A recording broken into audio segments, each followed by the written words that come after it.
Eto na mga boss, kakapasok ko lang na balita. Grabe si VP Sara, impeach na, tumistigo na si Soto, inilabas na ang hatol, inutusan ng prosecutor. Base sa impormasyong kumakalat ngayon sa social media, pinaghahanda ng Senado ni Senate President Tito Soto matapos sabihin baka bigla na silang mag-impeachment laban kay VP Sara. Bubuksan daw kasi ang Senado ni Senate President Tito Soto Lunes hanggang Biyernes. Aaraw-arawin daw nila ang impeachment trial ni VP Sara, pero mungkahin ni Senator Lacson kay Tito Soto, gawin daw nilang 3 times a week ang pagdinig simula alas 3 ng hapon matapos niyang maimbierna sa sinabi ni Sal Panelo. Matik daw ang boto nila kay VP Sara ay i-convict para hindi na daw sila tawaging mga pusakal. Kaya ito, sabay-sabay natin panoorin kung paano si Vice President Sara Duterte grabe impeach na, tumistigo na si Senate President Tito Soto, inilabas na ang hatol, inutusan ng prosecutor. Pero bago tayo magpatuloy, baka pwedeng i-click nyo muna ang like, share, comment, subscribe at i-hit nyo na rin ang notification bell kung gusto nyo ng mga ganitong klase ng video para laging updated kayo sa mga susunod pa nating ibabalita. Kaya tara, panoorin na natin to. How are you preparing and how are the senators preparing considering possible po talagang umakyat ng Senate? Doon dapat yung muna i-address eh. Possible mong umakyat, aakyat ba? So yun ang isa sa mga pinag-usapan namin, and that's the reason that I hosted a dinner with some of the senators who were interested at pag-usapan namin yung mga preparations sa Senate. And of course, automatically, we will be able to touch the issue of the possible impeachment na nasa House of Representatives. So, yun ang isa sa mga diniscuss lang. Going back to your question. Your preparations, SP, Okay. kayo and the Ako, senators. personally, in the event that they find probable cause and there are articles of impeachment of any official that is submitted to the Senate, because of my twice experience of being involved in any impeachment in the Senate, meron naman tayong more or less background dito. But then again, as presiding officer, I made sure that I will review the rules of court. I am being helped by a number of lawyers and at the very least 2 justices that are giving me a very good perspective of what to expect. Ang importante kasi is that I brush up on the rules of court so that it may jive with the impeachment rules and the rules of the Senate, because sui generis ang impeachment no? Hindi naman talaga exactly pwede mo sabihin judiciary ang buong system niya hindi No, mayroong kombinasyon talaga sa amin sa impeachment. So I'm brushing up on that. You can call it a crash program, but it's continuing. I have started. I'll have another 2 programs next week. Just in case. As I said, just in case. Because at the moment, hindi naman natin masabi kung anong papadala ng House sa amin. At ayokong pakialaman kung ano man ang nangyayari doon to preserve my impartiality. And it's best that you are prepared. Yes, Okay. prepared for any eventuality. How hard will the preparation be? SP, I have to ask since hindi po kayo lawyer, SP, and you will be the presiding justice po. Even though, I don't see that as a problem, because the rules of the Senate are involved in the impeachment rules that the Senate has passed before. And if ever we do use it again, yun pa rin yun. And suppletory ang rules of court. That's why I said that mas importante rin na may brush up ako doon. I don't see a problem with that. The important thing is that the presiding officer knows what's going on and what will go on. So, hindi extra hirap for you kahit na hindi kayo lawyer? Kumbaga hindi extra challenge for Hindi you? naman. Hindi siguro. Ano lang, review lang. Sir, did you recommend the same to the other senators na mag-brush up na kayo with rules of court? Yes. Actually, yes, that was the intent of my, one of the intents, one of the reasons why I hosted a dinner with some of the senators who were available to join us. Most of them, all of them were in the majority na nakausap ng staff yung mga COS naman na pinagsabihan ko kung sino mga available I told them about that sabi ko, mas maganda, just in case, umakyat sa atin, mabuti na yung nakahanda tayo, hindi pwedeng nangangapa tayo.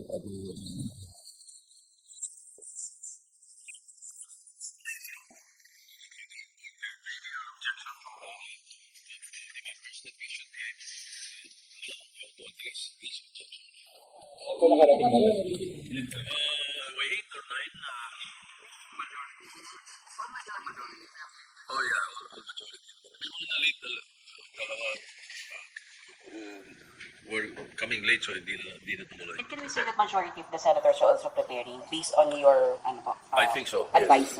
Yes. I'm sure they are. I'm sure they are. Para just in case nga. Right now we don't know. We don't know if pass the articles of impeachment, if they will find probable cause. Right now, tutuusin there is a vacuum. So mahirap magbigay ng komentaryo tungkol dyan except that we have to wait for the decision of the House of Representatives whether they find probable cause. Pero last time, SP, nagkaroon ng issue dun sa forthwith, what can we expect from the Senate? In case lang po, matapos sa House at iakyat, will you act on it forthwith? Yes, I will act on it with dispatch. Definitely forthwith. As soon as the Senate receives it, I will inform the Senate and refer it to the Committee on Rules. So, sir, no need to define the word forthwith. No need to I define. know what the meaning of forthwith is. SP, kailangan po bang may session? Sorry, can you walk us through it, SP? Kunwari iakyat siya, kunwari lang naman SP, nung wala pang session, kailangan po bang maghintay na may session bago mag-start yung impeachment trial? We have to convene as an impeachment court. So, technically, we may convene, by May 4. Okay. May 4 dapat mag-resume na kami. That's just 2 weeks, 2 weeks away. So, we may be able to do that.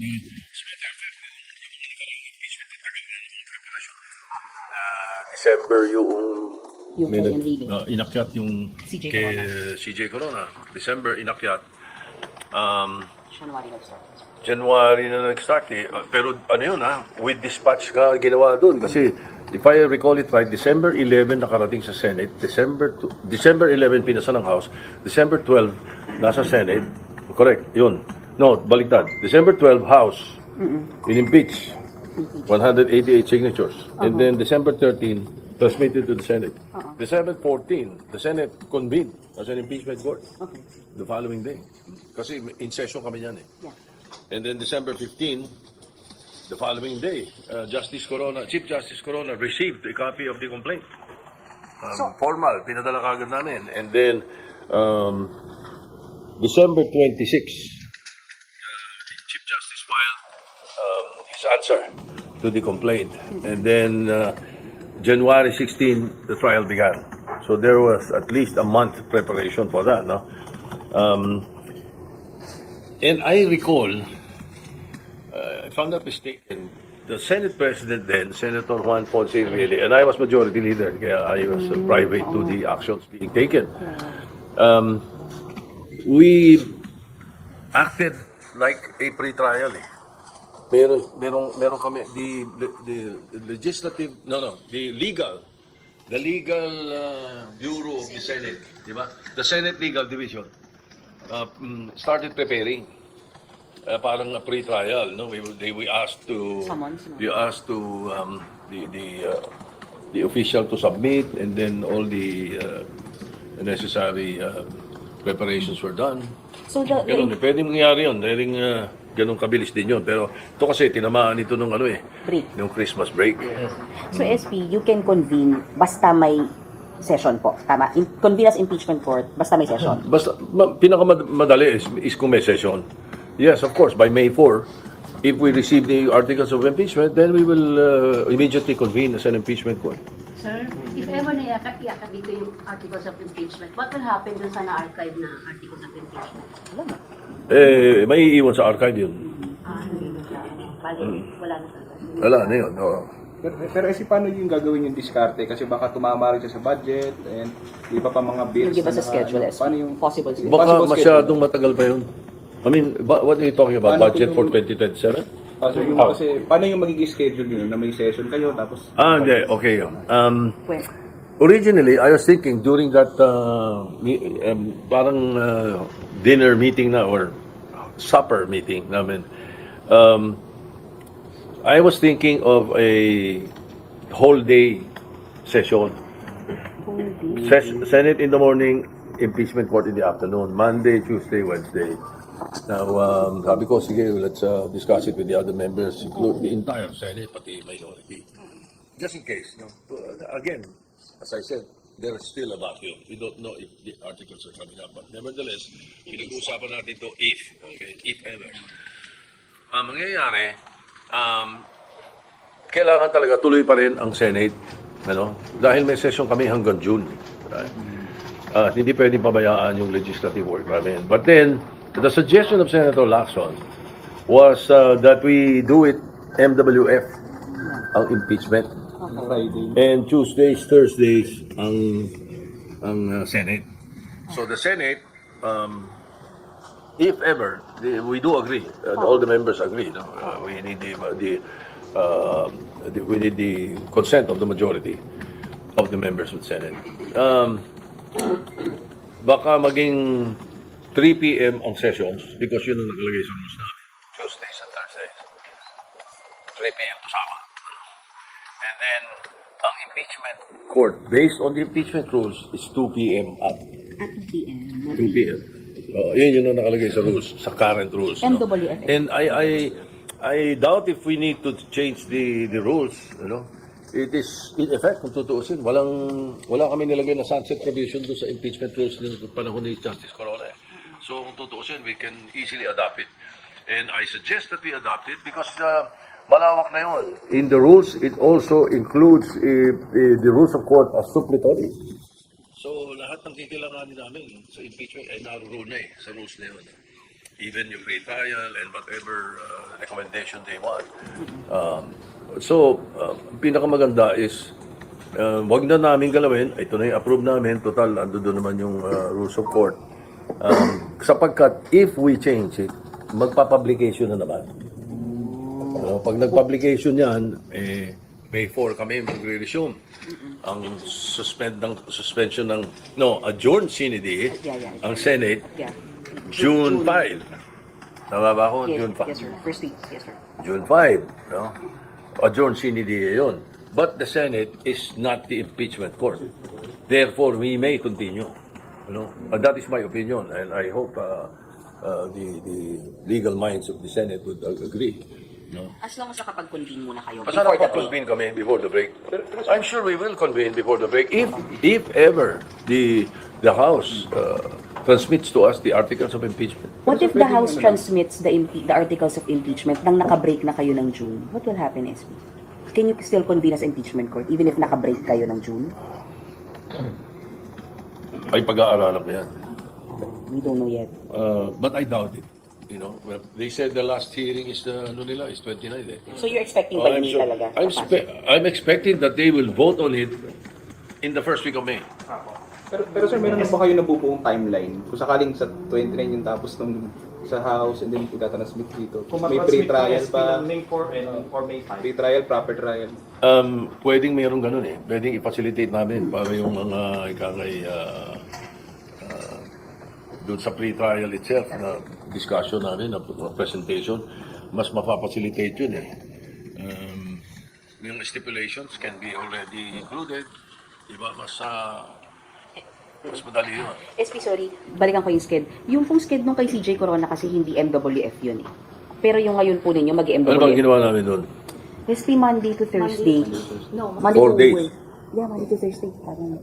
Pero 2 p.m. Monday onwards. to Thursday, 2 p.m. onwards. Yeah. Magsisession kami.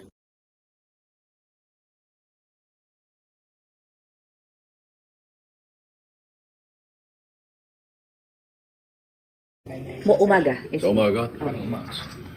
Before May 4. So hindi pa kasi Siguro the gusto- weekend of May, I may call for a caucus para yung ibang mga kasama natin, lahat marinig na natin. Sir SB, pwede niyo bang pag-usapan yung rules on impeachment? Kung hindi kayo nakakonvene as an impeachment court, yung Senate. Oo, pwede. Because it was the Senate that approved it eh. Yung Committee on Rules ng Senate ang nag-submit nun eh. Hindi as an impeachment. And ako yun, di ba? Remember, I was chairman of the Committee on Rules eh. SP logistical wise, gaano kahaba yung preps? Kasi may road na kayo. Pero sir, SP syempre malawakang media coverage ito. Do you think it also will take time? The prosecution team will be here, defense team will be here. You need rooms for it. More reporters will be coming in. Especially it's a VP impeachment. You think it will take time, SP, logistically wise, for the preps? We still have to look into that. Indeed, it will be very a mountainous task, because of the intent of the public to be able to watch it.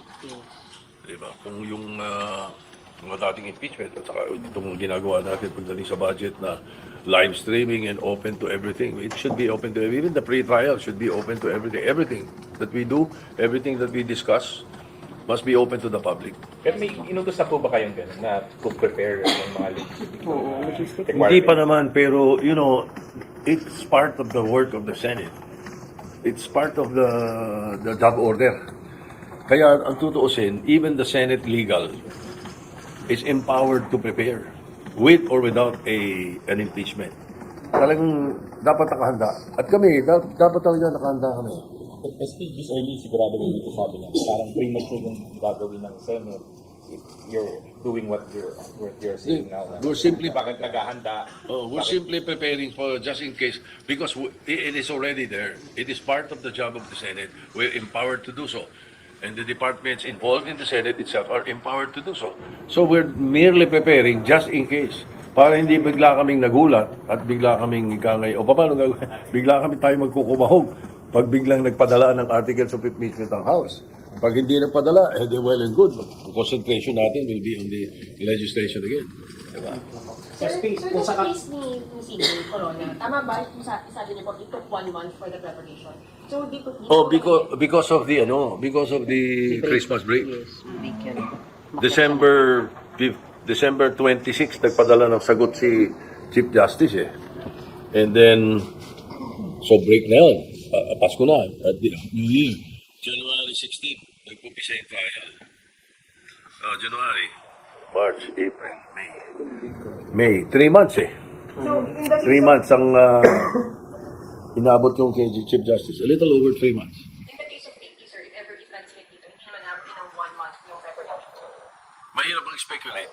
Silang, depende sa prosecution, depende sa defense, depende sa ipapresent nila sa amin. Pero sir, bali convene muna kayo bago yung pre-trial or baliktad? Oo, hindi. Convene Convene muna kami. na. Oo, convene Kasi muna nangyari kami. kay Senator Tiston, di ba parang nag-pre-trial muna? Hindi, yung naging SP. issue, di ba? Pwede bang Oo. mag-desisyon ng Senate ng hindi impeachment court? Yun. Oo, Hindi, hindi. kasi niya court. Kailangan convene muna.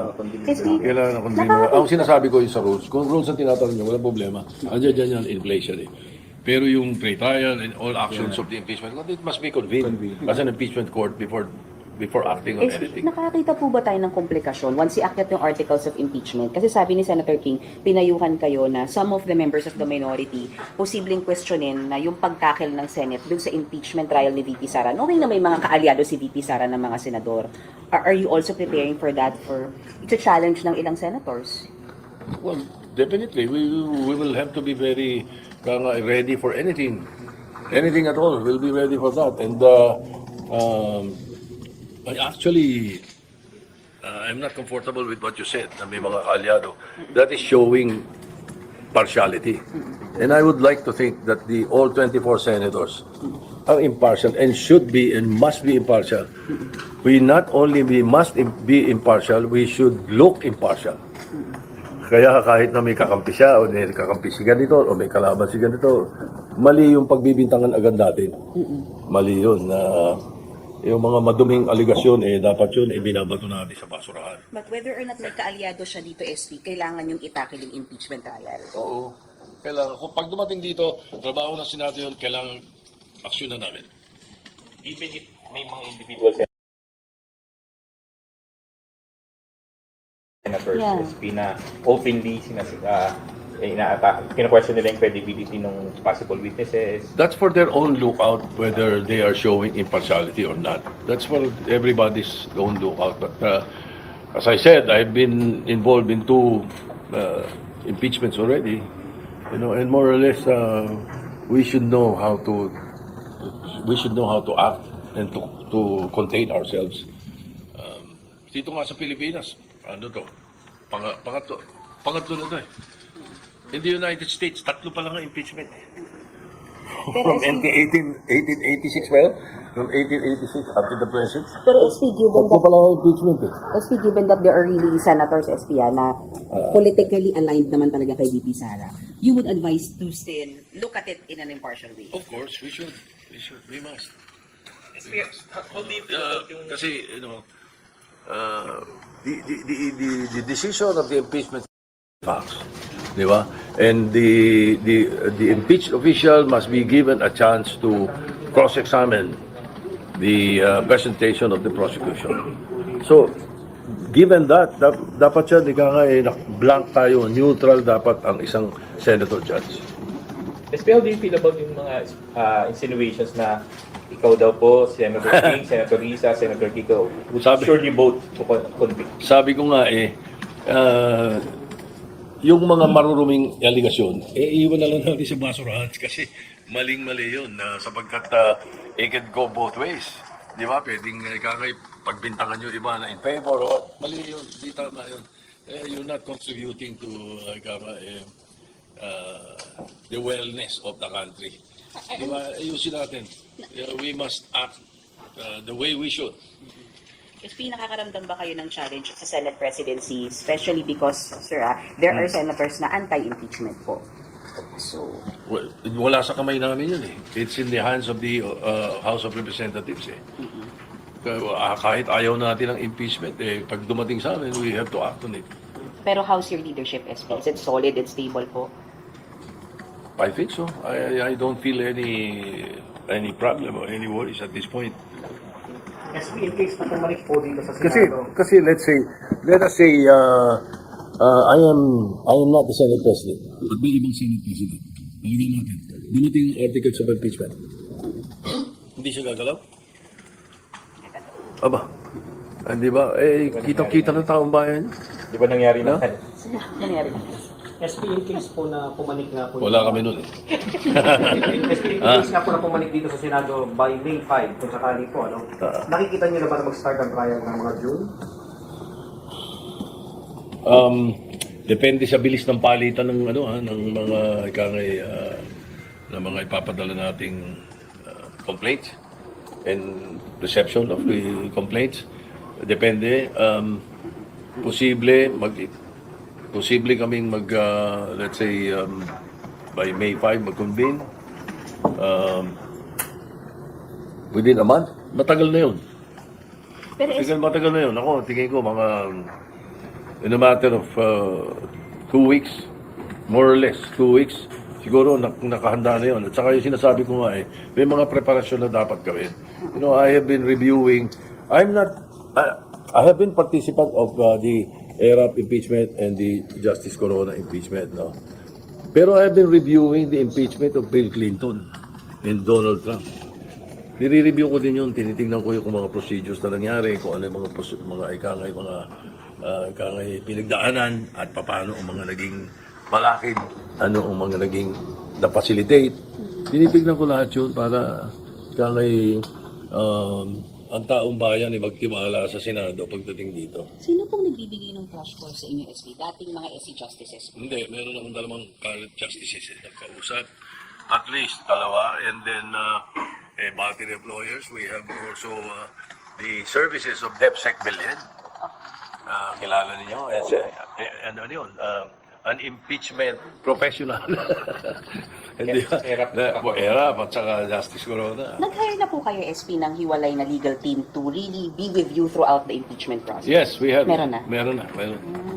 So yung magkaka-spokesperson. Ayun pala, oo. Spokes SP. Pinag-aaralan ko pa yun. We will ask the Hindi, ako, no. I mean, wala. yung Senate, I will consult with the other members of the Senate and we will recommend whoever is necessary. If it is necessary. Baka we can make one of our own spokesperson. Pwede naman sila dyan. Pwede si Pia Cayetano. Pwede si Lauren. Pwede. So when the trial starts, SB, hindi na namin kayo ma-interview as presiding judge all about impeachment. Ah, You will hindi na. not. Ay, Hindi na. Hindi na dapat. Hindi ka na dapat sumasagot. As a matter of fact, hindi ko na sasabihin kung sino. Pero meron, di ba, after the impeachment, after hearing, pupunta sa press room, nagpapa-interview. Mali yun, ha? Committee hearing, sir? Wala ka siguro dito noon. Hindi, nung impeachment. Oo. Pupunta ron, nagpapa-interview. Okay na. Thank you. Yung pricing lang ng DOE, nagsiset na sila ng maximum tsaka minimum price sa Price na lang sir. Dapat, ako, lahat ng kilos na ginagawa nila para i-address yung oil crisis, I agree, I concur. Except, gusto ko pa rin, mag-aralan pa rin nila yung sinasabi ko na alisin natin yung oil regulation law. Balik natin sa dati para makontrol ng gobyerno. Kasi, okay, sinasabi nila, oil mapping, ganito, ganito. Pwede na ba natin tanungin kung magkano bili nila? Pwede na ba natin tanungin kailan nila nabili? Yun yung mga pwede nung wala yung oil regulation law. Ngayon na meron na yun, hindi wala lahat yun So, sana pag-aralan din pa rin nila yun. I have a bill filed, I think, I heard yesterday, they filed one in the House. So, maganda. You'll ask sir na priority din. Sana. Marami kami priorities Bigyan ko na lang kayo ng kopya. SB, iakyat yung articles of impeachment ng May 4, that week magko-convene kayo. Tama? Oo. Because forthwith. Oo. Pero kailangan pong Hindi basahin lang that week. Baka the following day. kailangan pong ibasahin muna sa plenary bago kayo mag-convene yung articles of impeachment. The plenary must be informed. The body must be informed. Officially. Once I receive it, I will inform the body and I will refer it to the Committee on Rules. That is the proper thing to do. Because ultimo nga renaming of a street na galing sa House pagdating sa amin, kailangan i-refer na Senate President Ano na impeachment, articles of impeachment. So, If ever it reaches the Senate. So, inform the At the moment, there is a vacuum. So, SP, inform the body and then convene the impeachment court. Tama, Oo, inform yeah. the So, Oo. that week, SP, kung sakali. Yes, Oo, yes. got it. Oo. Ngayon, kayo bilang Pilipino, ano ang masasabi nyo at reaksyon sa balitang ito? Mag-iwan kayo ng komento sa ibaba at atin niyang babasahin isa-isa.